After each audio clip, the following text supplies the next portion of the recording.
Welcome to the Talking Balls podcast. Today I'm joined by Harry Brooks of Roundworld Academy. Harry, how are you? I'm really good, mate. Thank you for having me on. How are you? I'm not too bad, mate. How are you coping during the epidemic that we find ourselves in at the moment?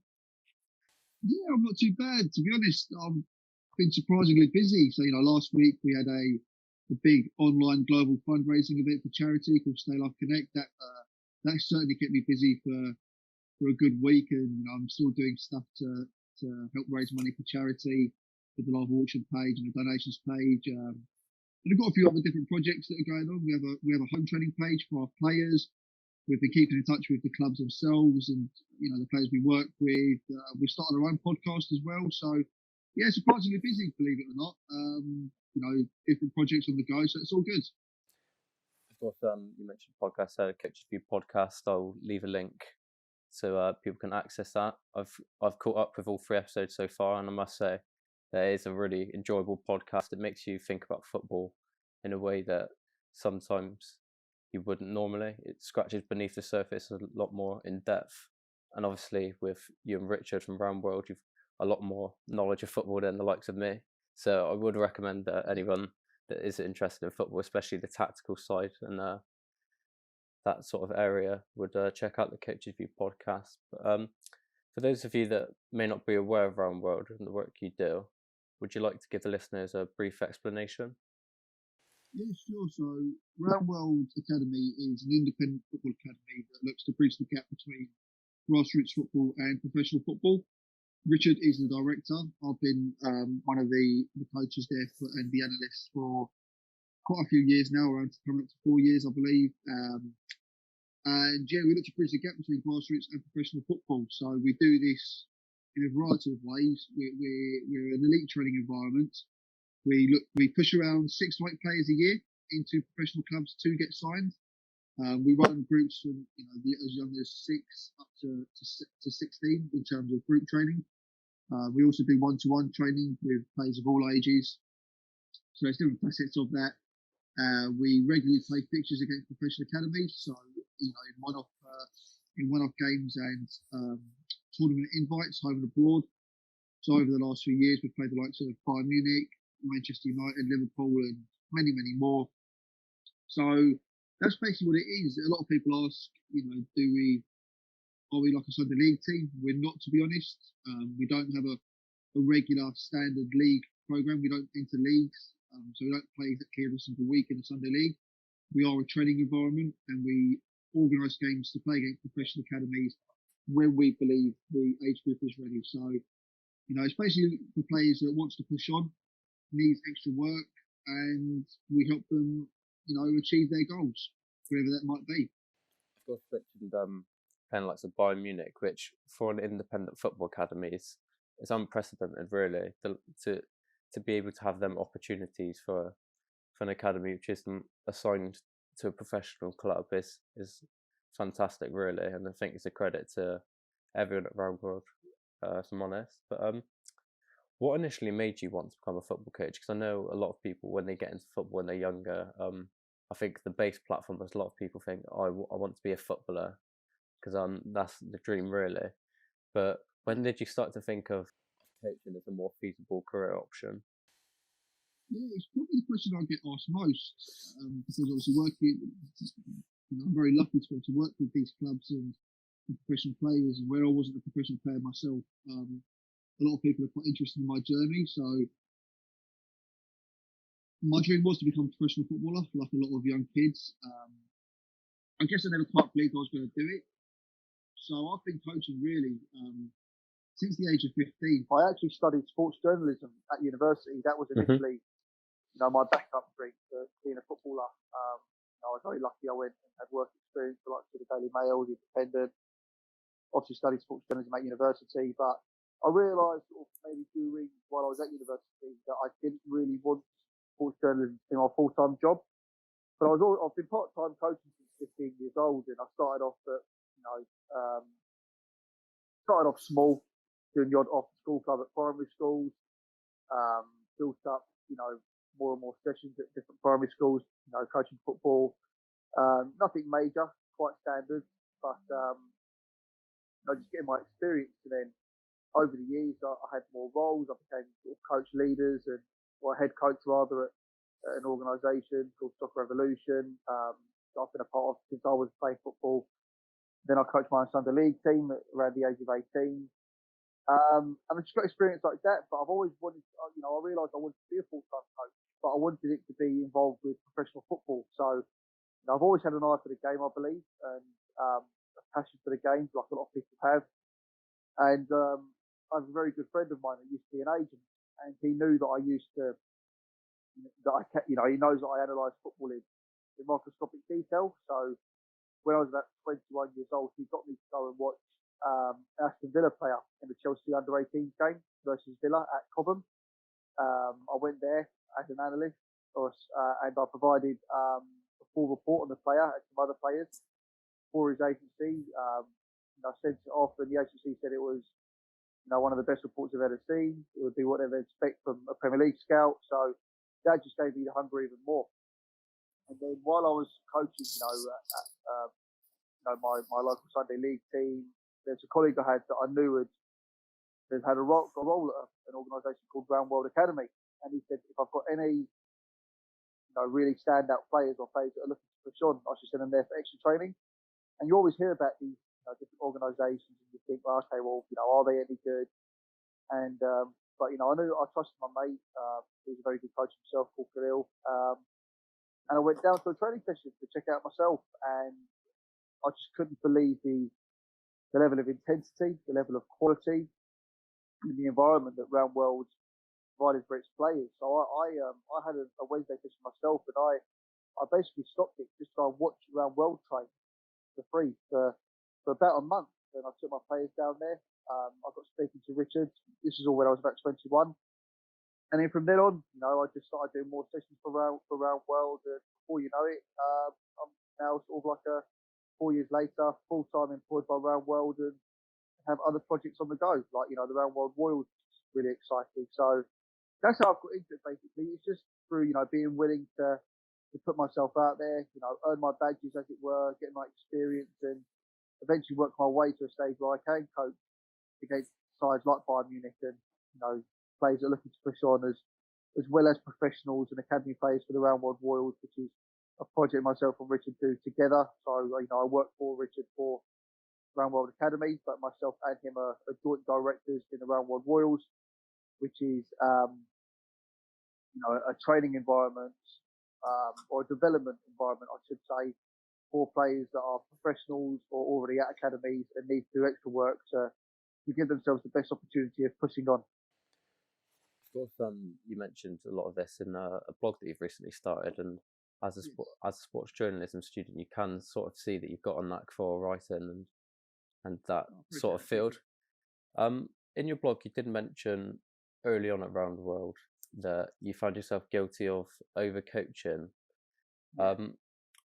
What do you put that down to? Do you think it's maybe that because you were so overwhelmed by the professionalism of Roundworld, do you think that maybe you tried too hard to impress Richard and other members of staff? Yeah, probably. There's lots of different types of coaching. Obviously, there's not one single type of coaching. There's not one way to coach. And I've always thought I've been quite knowledgeable of the game. And joining Roundworld, I saw how good the environment was, and instantly when I was young as well myself, it was my first role coaching for an establishment like that, that would work with professional football clubs. It was kind of my dream to become full-time in that kind of world and environment. So it was my first role doing that. And I would kind of want to sort of prove myself and show the players and show Richard, how much I knew and what I could do. And then, so, I would sometimes during the sessions, butt in too much and talk for too long, telling them different instructions. And you realise, as you go on that, you get better with experience and learning from the likes of Richard, and I realised, quite quickly actually that it's certainly not about you as a coach. It's always about the player. I knew that already, but it would be a case of where I would overcoach and overdo it to prove what I know, and thinking it was helping the players, and you realise that a lot of the time less is more. So that was probably the first major lesson I learned with regards to being a coach at Roundworld. It's that that it's not about you; it's always about the player. And sometimes less is more. Um, it's not a battle to show how much you know to anyone. You don't have to prove yourself. It's all about getting the best out of your players, however that is done. Reading your blog, you do get the sense that a lot of your journey so far you put down to hard work, and people say within certain industries that it's all about networking and it's who you know rather than what you know. But of course, you work. I got the impression personally that you worked so hard within your first stage of coaching, and like you said, with the likes of Khalil and Richard, you managed to build up a good network. I think it's fair to say one of your more significant moments in your early life at Roundworld was the Bremen Cup, if I'm correct. Yeah. What an incredible experience that was. Would you like to just explain to the listeners what the Bremen Cup is and how your experiences of the tournament helped your personal development? Yeah, of course. So Roundworld isn't just a football academy. Richard is director, but Roundworld is a bigger thing. The football academy is like a branch of Roundworld that Richard is the director of. But basically, over the years, Richard has built up an incredible amount of contacts, very close, and works with daily in terms of business. I'm now working with as well. I won't put their names in there. I'm sure they wouldn't mind, but but then it's led to having contacts that not many people have, and the Bremen Cup was an international academy tournament that was held in Germany, and Roundworld got invited to, which is it's an incredible achievement because it's a very elite. It's an elite tournament for academy teams, home and abroad, and there are Premier League academies that don't get invited to that. So for Roundworld, an independent academy from London to be invited to an elite academy tournament in Germany is quite impressive when Premier League teams don't. Fantastic achievement, isn't it? For considering. It's 3 years of building up contacts from Richard building up contacts and doing amazing work. Contacts with the biggest people of the game, professional and academy level, and it enables Roundworld to get invited to tournaments like this. So, I was very lucky to be involved, be one of the coaches at the tournament. It was a 3-day tournament in Germany. The likes of Bayern Munich were part of it, obviously ourselves.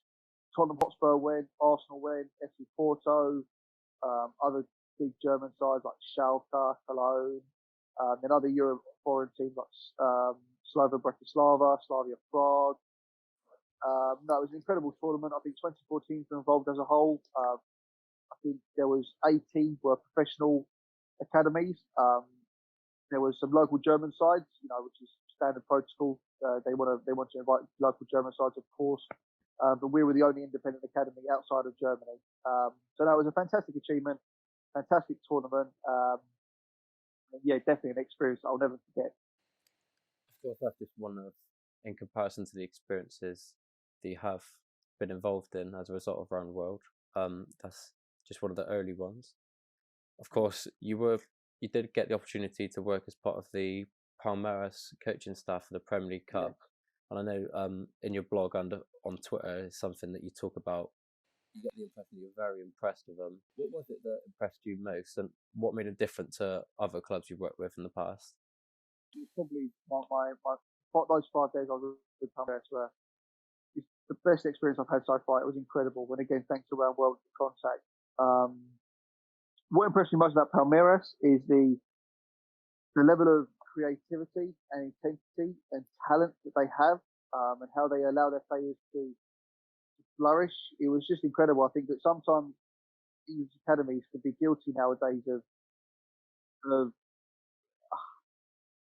playing quite a robotic style of football, in the sense that players must play a certain way. It feels like a lot of the time decisions are kind of made for the player. They must do this no matter what, and that can make quite a robotic player that isn't necessarily always able to adapt or play with freedom and creativity. And Palmeiras were so creative. They were vertical. They like to hit the ball they like to attack early whenever they could. They like to go towards goal. They play with so much intensity on and off the ball. So, when they would be off the ball, they would press in groups and swarm opponents. And then when they're on it, they're looking towards goal. They're looking how to get towards goal with creativity and again, intensity. And it was just an amazing sight to watch him. They had so many special talents, so many special individuals that were allowed to flourish and thrive. And it was just a joy to work with. You mentioned about England and how they could be robotic. I'm a firm believer in that football's a lot about cycles and certain formations, tactical styles, and etc. etc. I think it's always moving, and I think in this country, I think we're a bit too pragmatic. Personally, of course, this is just doesn't come with much experience of coaching, as I have no experience of coaching, but I do get the sense that we are often pragmatic, and we'll see some countries adopt a certain football philosophy, and we'll be more likely to leech off of that philosophy, for lack of a better term, and try and adapt to become like other countries. And I think in recent years we haven't seen, especially as an England football team, we haven't seen them imprint our own philosophy and become proactive in making other teams react to us. I think that doesn't just come as a national, from the national team, from the Southgate side. I think it's genuinely more of how football has been in this country the last few years. Of course, a lot of good youngsters coming through that hopefully would change that. Yeah, there's nothing wrong with having your way of playing and learning from others. I do think that sometimes perhaps we can be guilty of trying to copy others rather than believing in our own style. So, for example, Spain, they're not going to change the way they develop players. For example, in Spain, they develop that kind of player. That's what they know. That's what flourishes. And the English league is famous for being very, very fast, very aggressive, very intense. And there's nothing wrong with that. So I do think but I do think that they're starting. I do think that we're getting better at it. We're now getting to a stage where we do have our identity that is starting to sort of, come to the fore in terms of, producing players that can play with the intensity that, we're famous for, but are also perhaps learning from other nations as well. And we're also starting to produce more technical players. Whether we're producing more creative individuals, I'm not too sure, because I don't think the current style of football and cycle of football allows for that. You'll always still have creative players. It's just whether they can flourish in those environments. But, the ones that are reaching the top, the likes of Jadon Sancho, Callum Hudson-Odoi, Phil Foden, those are creative individuals that have obviously been allowed to flourish at their respective academies and sides. So, I do think that the English age groups are getting stronger. Yes, I do believe that in the past, like you said, we have been guilty of perhaps looking admiringly at other nations and how they do it, and maybe trying to copy too much rather than believing in our style of football, trying to make it work. And but now I do think we're getting to a stage of where this current cycle of football, it does go in cycles, like you said. The best teams, it's only getting more intense and more athletic, and that's something that's always suited English teams. So I do think that we're now entering a stage where we are producing players that are the envy, and they always have been. Clubs abroad have always admired English players because they can live with that intensity and they live with that speed of the game. That's why German clubs and Dutch clubs, they look towards English players quite a bit, because they're very athletic, very intense. So I do think we're now starting to reach a stage where, or we already have reached a stage where we are producing players that, of course, can cope with the modern cycle of football, but technical football, technical excellence is also being appreciated more, arguably, certainly by some coaches. And yes, I do think that, we're starting to get it right. It's definitely the English age group, and long may it continue. And hopefully it does have international success, and we see more players come through that can play in first team football. Of course, you've worked with at the big clubs. Of course, you work with a lot of players within youth football. Early in your coaching career, you started with a under-7s team, if I'm right, Hinton and Finchley Revolution. Is that right? Yes, that's correct. Yeah, that's correct. Well remembered. Working with kids of that age, is there a struggle as a young coach trying to build up his for lack of a better term coaching CV and Yeah. portfolio? Was there a struggle Yeah. to find a balance between creating a good football inside with a clear philosophy and the sensitivity of children at that age? Was there a struggle between finding a good philosophy and just letting the kids express themselves and have fun? Yeah, it's difficult, especially when it's your first role coaching a side as a young coach myself. It is difficult. What I would say is that it definitely helps provide the groundwork and the foundation phases of me as a coach. And it's very easy to look, admiringly at other coaches and environments and think, oh, I want to go and do that. And you can rush into that and try to rush for those opportunities.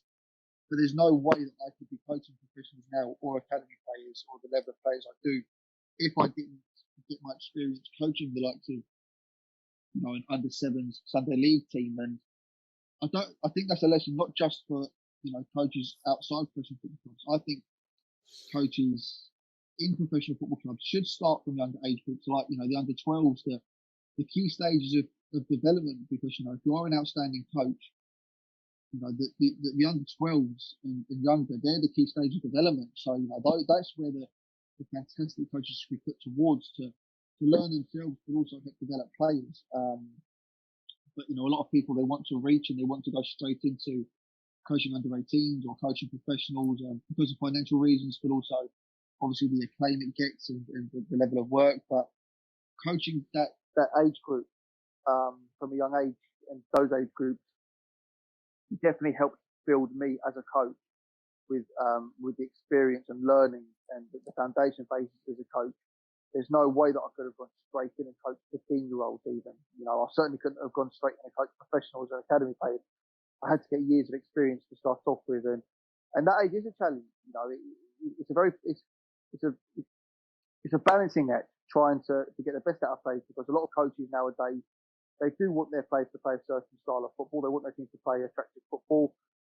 You can have that kind of coach. You can also have the kind of coach that still just cares about winning and doesn't want their players to take risks. And it's very difficult to find the balance. I do believe I'm very lucky. Not very lucky, but I do believe I've got the balance mostly right. Perhaps I overdid it a little bit at the early stages of trying to get the players to play a certain style of football. But then I do believe I always gave them the freedom to do what they wanted to. Not do what they wanted to, of course not. They had to have structure, but I do believe I've created an environment where players did feel free on a football pitch and free to make their own decisions and free to be creative, and whilst encouraging them, to be brave on the ball. And that in turn did mean there was, naturally more playing out from the back. Because, the only rule I did put in place was I banned simply hoofing the ball. That was the only thing that I did ban, because I still don't really know what a 6-year-old can learn from just simply hoofing it. They're always allowed to pass it long. I've always allowed my players to do that. They're more than welcome to do that.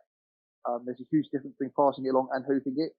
So it is a balancing act, especially with the parents, because allowing your players to be free and creative and express themselves on the ball, it can lead to, obviously when they're 6 years old, them sometimes overdoing it, losing the ball and getting it wrong. It can lead to you losing games, of course, and it can be hard to convince parents that no, this is the way to do it. This is going to help them in the long run. And eventually they saw what we were gearing towards. So eventually the team became such a strong side that they would wipe the floor with most teams, because they had incredible talent that has been allowed to flourish and show their creativity. But as they got older, they started to learn the game more.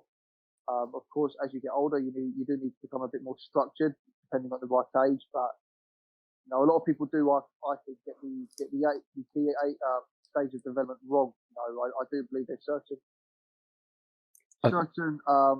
factors that need to be adhered to at certain ages and certain goals that you should be working towards at certain ages, and key aspects of training and development.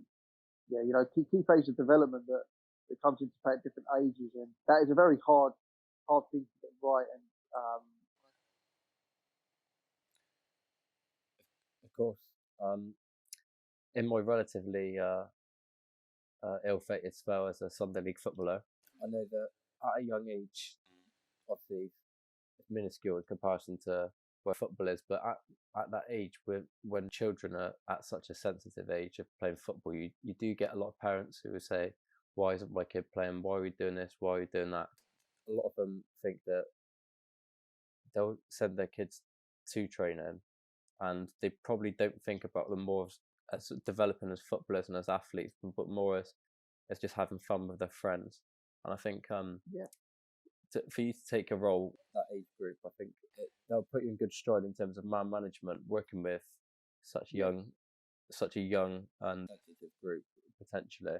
I think that really does earn your stripes, so to speak. And I think I would encourage more coaches really to follow your footsteps, because a lot of places now, if you're applying for someone like Roundworld, they will say, well, where's your experience? And I think it's all about building up experience, especially in your profession. 100%. You can't be. I'll always believe this. You can't be a good coach or become a good coach without experience and learning from others. No one can go straight into coaching. High level players without having that experience first. I don't believe. Of course, it can be different from a professional environment. There are people that will go straight into high level roles and big age groups. I do again, even professional coaches at professional clubs. I would love to see more. Start off at the under 12s again. The key ages of development as a player and get experience, learn how to coach themselves and really use their knowledge and ability, hopefully, to help players at the key stage of development, and then push on and do the older age group. But yes, I would encourage anyone out there that's looking to be a coach, become a coach. Don't aim to start at the top. Work your way to get there. Get your experience, learn along the journey, because you are going to make mistakes. I still make mistakes, of course. I'm not the complete coach. I'm always learning. There's no way I would have been the coach I am today if I had jumped straight into these kind of environments and tried to do it straight away. I had to get my experience. I had to learn. I had to make those mistakes. Even some of the silly things, not silly things, but simple things like learning how to organise large groups of people that I would have to do when I was working at primary schools, organising 30 kids to, even little stuff like getting changed quickly and listening and behaving and structuring sessions and lessons. And, there's so many different things to learn in terms of, because when you're a coach, you're not, it's not just about, like I said earlier, it's not about your knowledge anymore. It's not just about that. It's how you apply your knowledge. It's how you are as a leader. And, there's so many facets to that. So I would encourage anyone out there, like you said, to start off smaller, get your experience, and work your way towards what your eventual dream is. You mentioned earlier about cycles in football. How important do you feel it is as a coach to be adaptable to different situations and age groups? It is very important. To be honest, with Roundworld, we don't have one single way of playing. We have certain ideologies that we want to implement. So we want to always encourage creativity, freedom, but we demand intensity, hard work, focus, discipline. And of course, every player is different, and we try to provide an environment for every single player to thrive, because, we can't have one set way of playing. It's not like we're a Tottenham Hotspur that can have a philosophy that, there's a club's philosophy and will hopefully make place for the first team, for example, or Man City or whoever.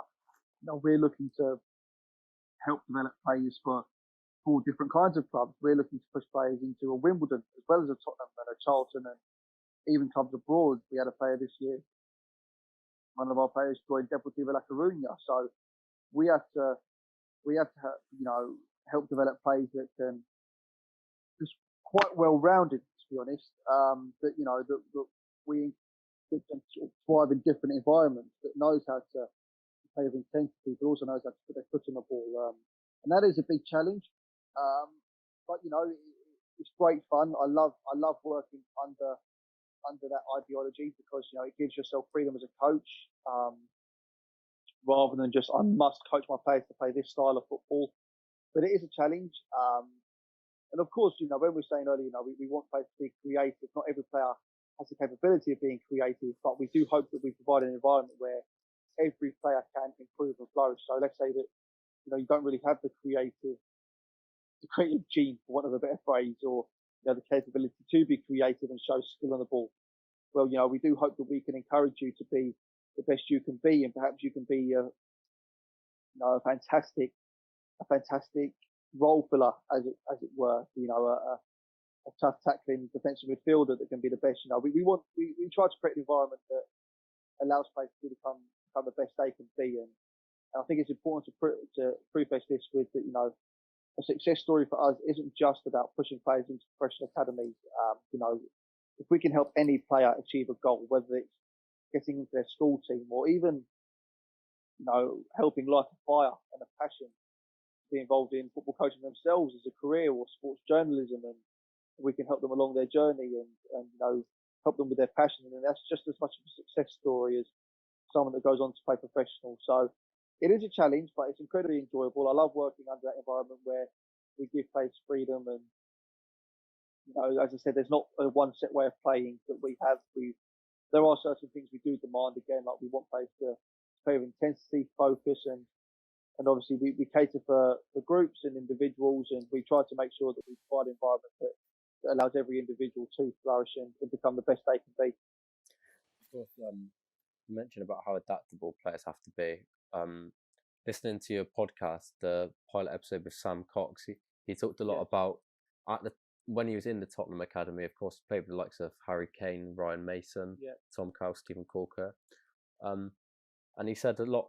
What interested me a lot was you mentioned Danny Rose, about how he was a midfielder for the reserves and the under 18s, and then when Harry Redknapp put him in, it was all about him having to adapt to a situation and become.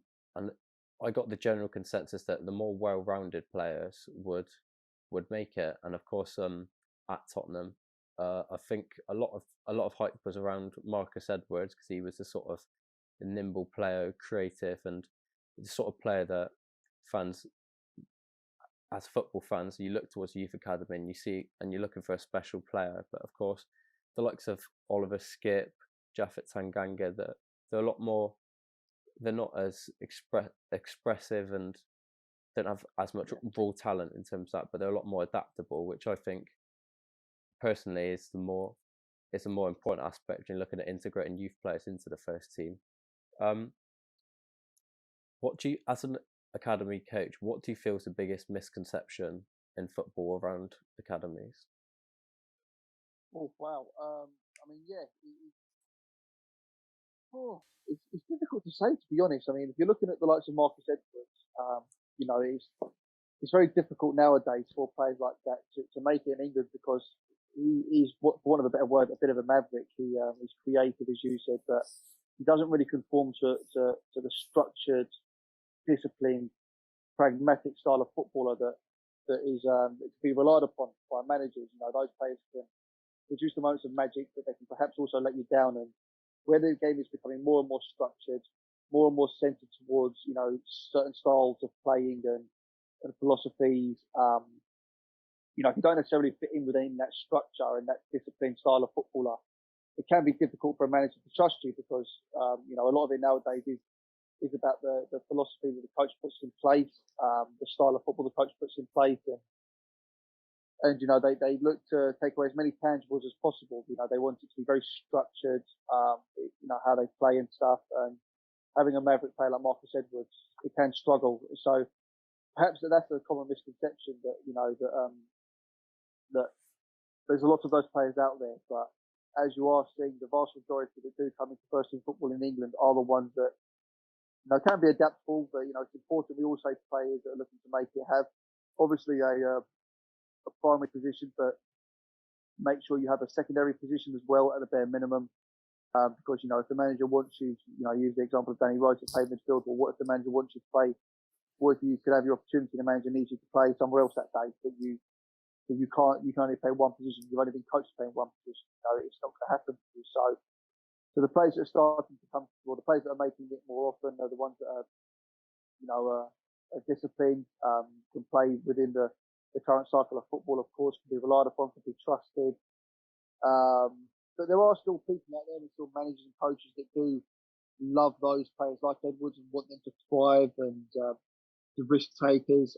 It's getting harder, I think, for those players to have an influence on first team football in the UK. And I hope that I hope that isn't always the case. But I'll always want there to be a place in the game for those mavericks that can, show their own individual creativity and flair. But as the game is becoming more towards a disciplined state and a set way of playing for managers, and it is harder and harder for those players to come through and thrive.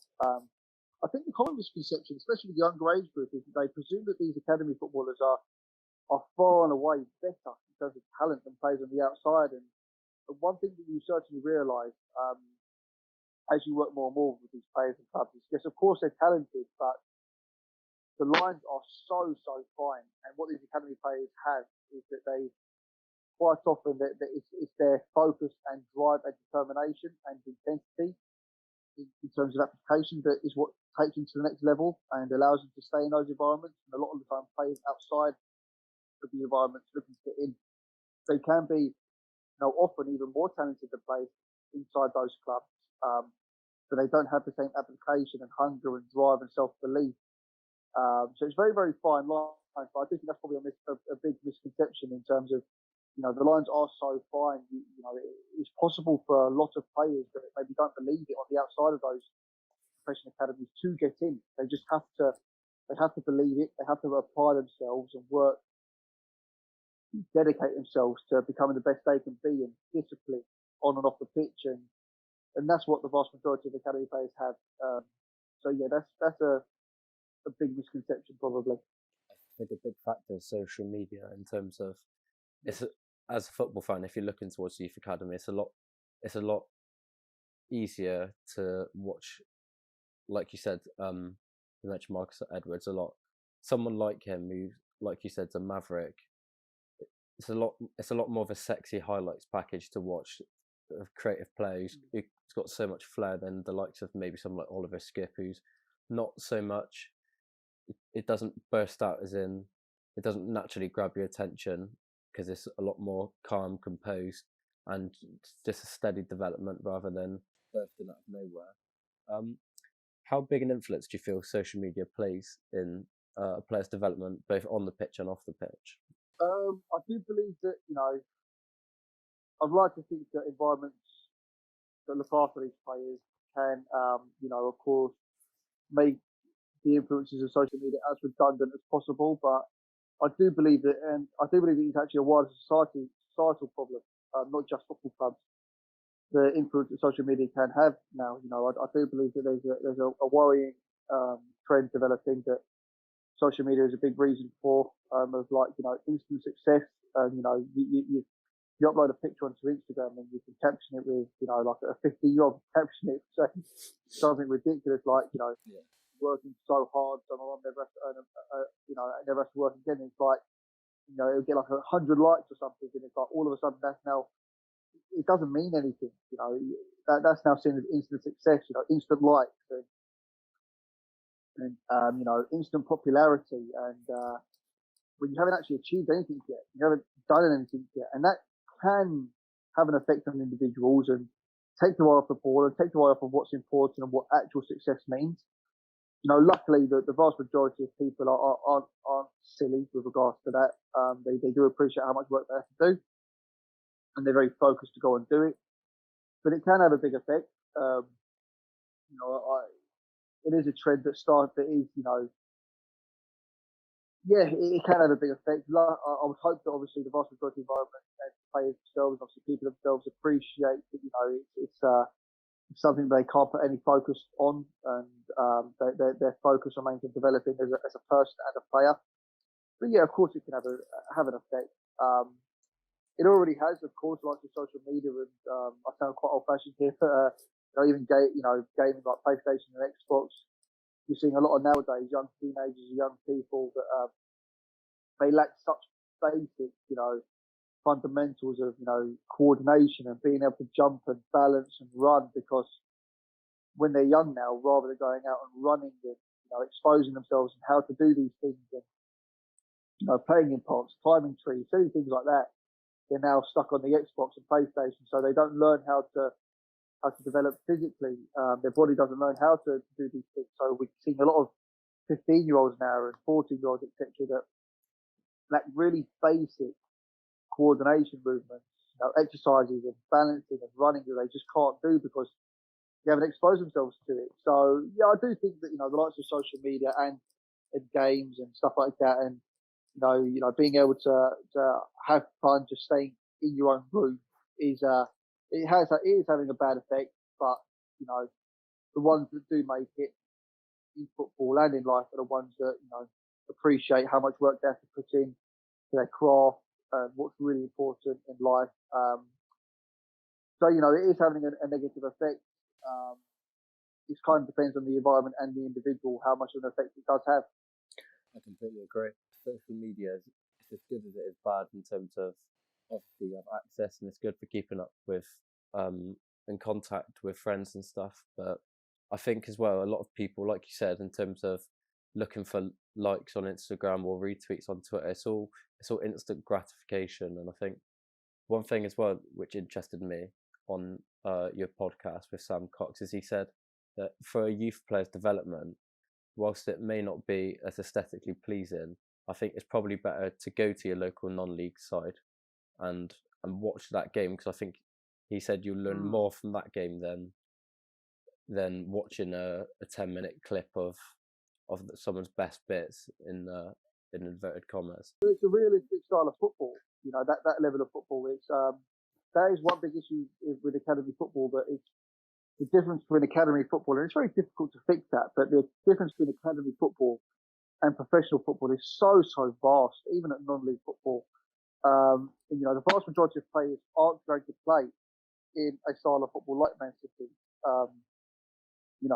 If you are going to become a professional footballer, you're more than likely going to have to become a player that can adapt to different systems and play a realistic style of football that's used by the vast majority of teams. So, the non-league football and lower league football, that is you can learn so much from that because it's a more realistic style of football, of course. We all can watch the likes of Man City glaringly, but there's not many teams in the country that can play that style of football. So, are you developed to be, to play just that style of football? Well, when it comes to crunch time, if you just learn from that style of football, then and you don't play for that team, then you're not really a fit for the vast majority of other teams.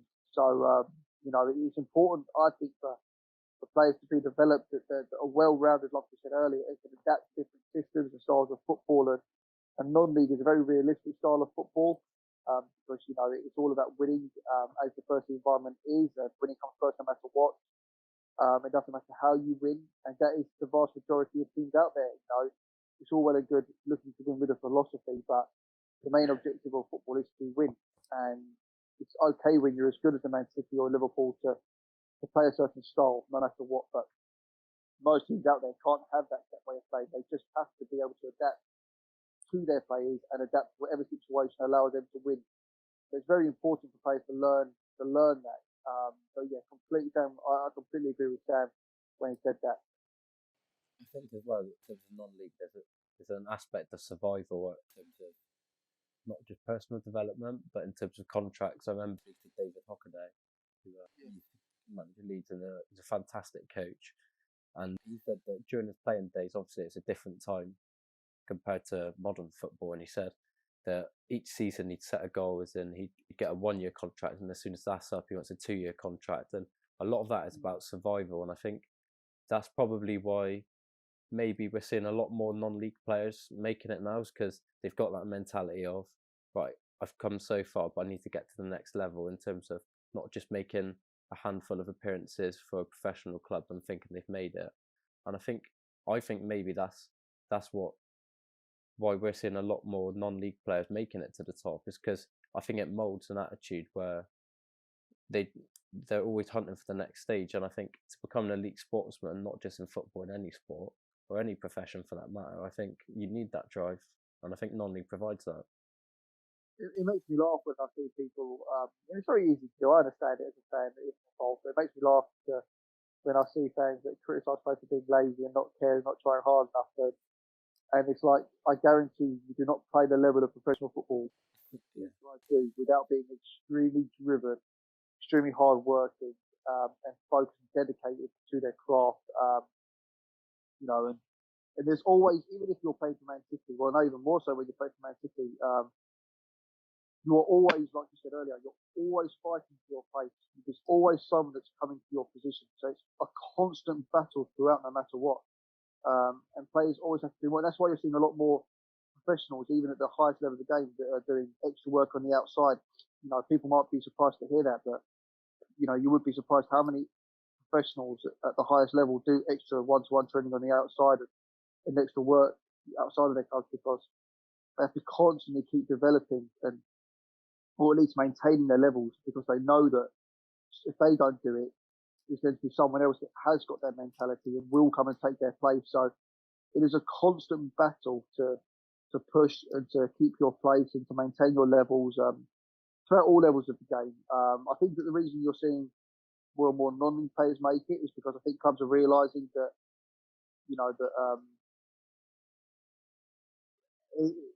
first of all, the level of talent in the UK is incredible. That to have as many leagues that is filled with as many talented players as we do, it is fantastic.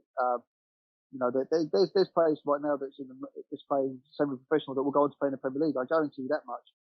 But what's happening is now, it's now a realistic pathway to first team to professional football, and clubs are now looking towards those leagues for players. So that players that are playing first team football from as young an age as possible, they're adaptable to obviously playing first team football, and clubs are looking towards those players because they're used to.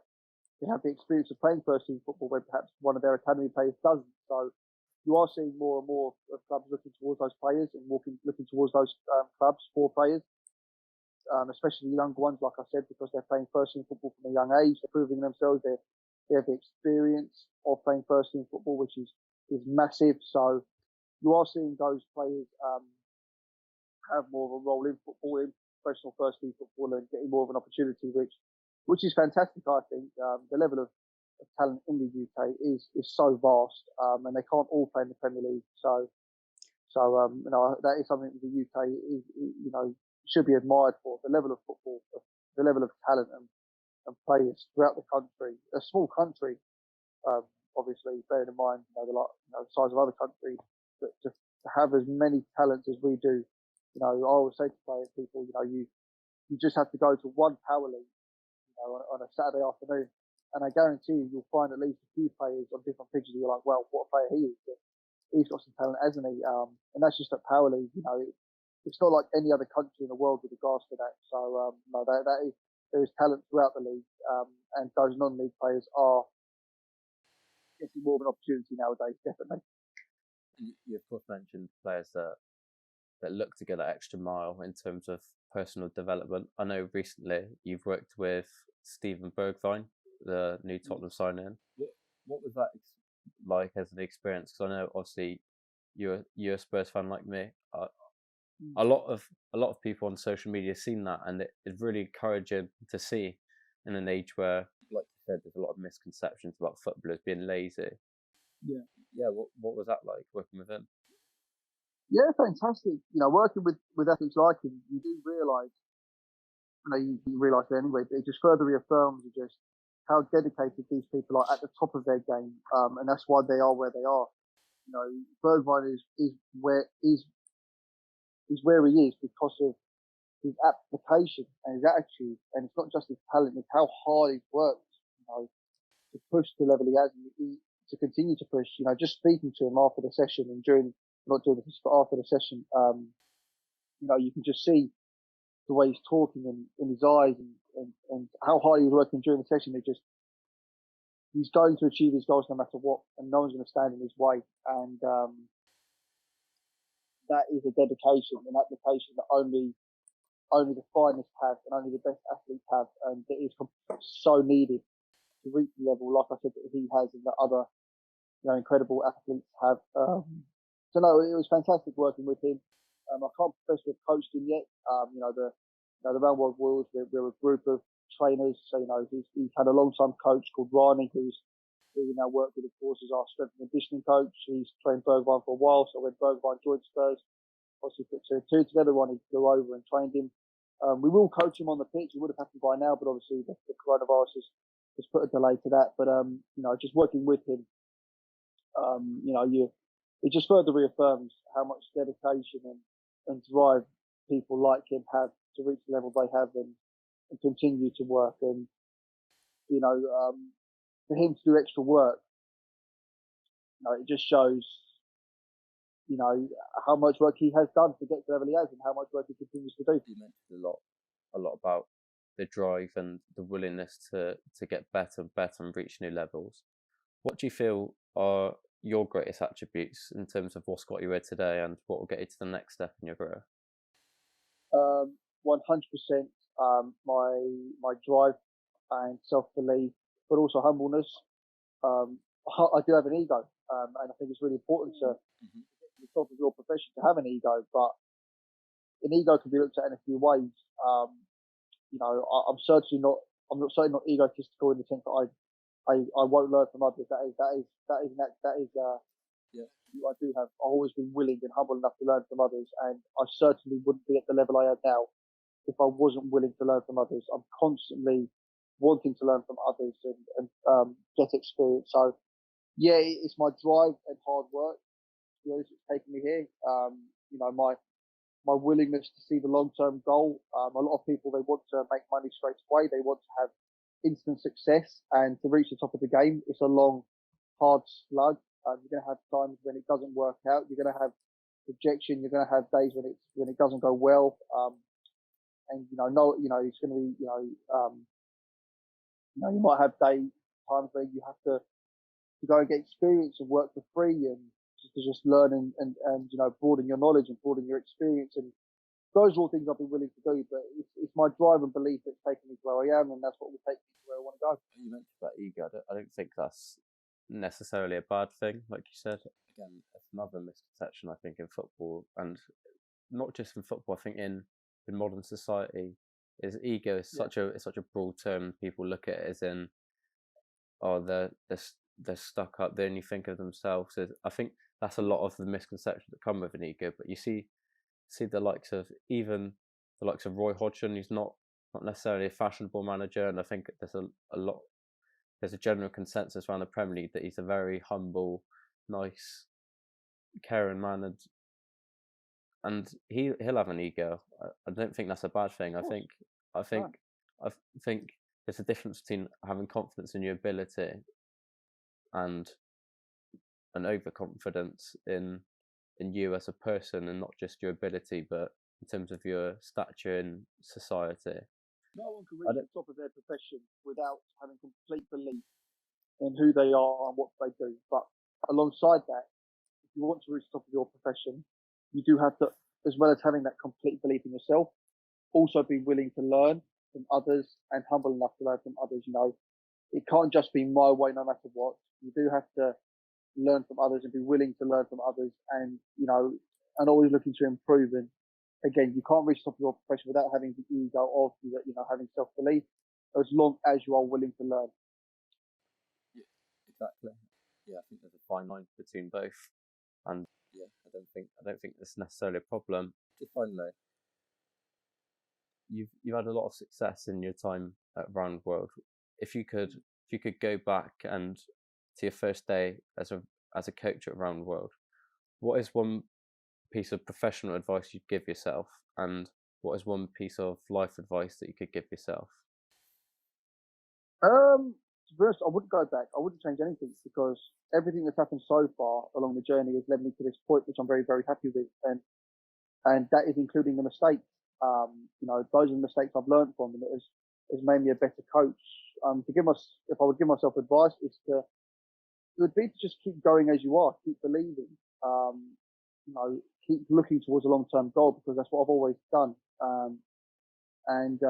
Maybe I would say don't beat yourself up as much over the mistakes. But then again, I probably wouldn't even say that, because I don't think there's anything wrong with having, well, of course there's nothing wrong with having pride in your work and when it doesn't go wrong, doesn't go well, then being disappointed in yourself, and that's that hurt is a lot of the time what's made me learn and made me insistent on doing better. Having that horrible feeling of it didn't quite go well that day, and that wasn't good enough, and what do I need to do better? If I didn't care, then I might not have that. So I honestly wouldn't change a thing, because everything that's happened so far has led me to this stage, including the mistakes. And you have to be willing to make mistakes. And without those mistakes, I wouldn't be where I am today. And I'm going to make a million more mistakes along the journey. But I'm on my way towards where I want to be. And I don't set end goals, because I'm always looking to achieve more. There's not one set thing that I want to accomplish. I just want to keep going and being the best I can be, and doing new projects and doing the best I can. It's very. I don't believe that in being successful, in the sense that because I think that successful can sort of like it can lead you to thinking, oh well, I've done what I want to do now, and I don't think I'll ever reach that stage. I think when I get to 80 years old, I'll still have new things I want to achieve. So I don't think I'll ever regard myself as successful. Successful at certain projects, but I'm always going to keep pushing, and so I don't think I'll change anything, to be honest. Of course, success is such a subjective term. Many people see it as the amount of cars or the amount of money you have, or Instagram likes, or social gratitude. But I'll never be satisfied with what I do. I'll always be looking to do more and accomplish more. So I'll never regard myself as, okay, I've been successful now, and now I'm done. Now I just sit back and relax. I don't think I'll ever do that. It's not in my nature. I'll always be working until I'm 80 years old, always looking for new things to accomplish and to achieve. So yeah, there's many different ways you can look at it, like you said.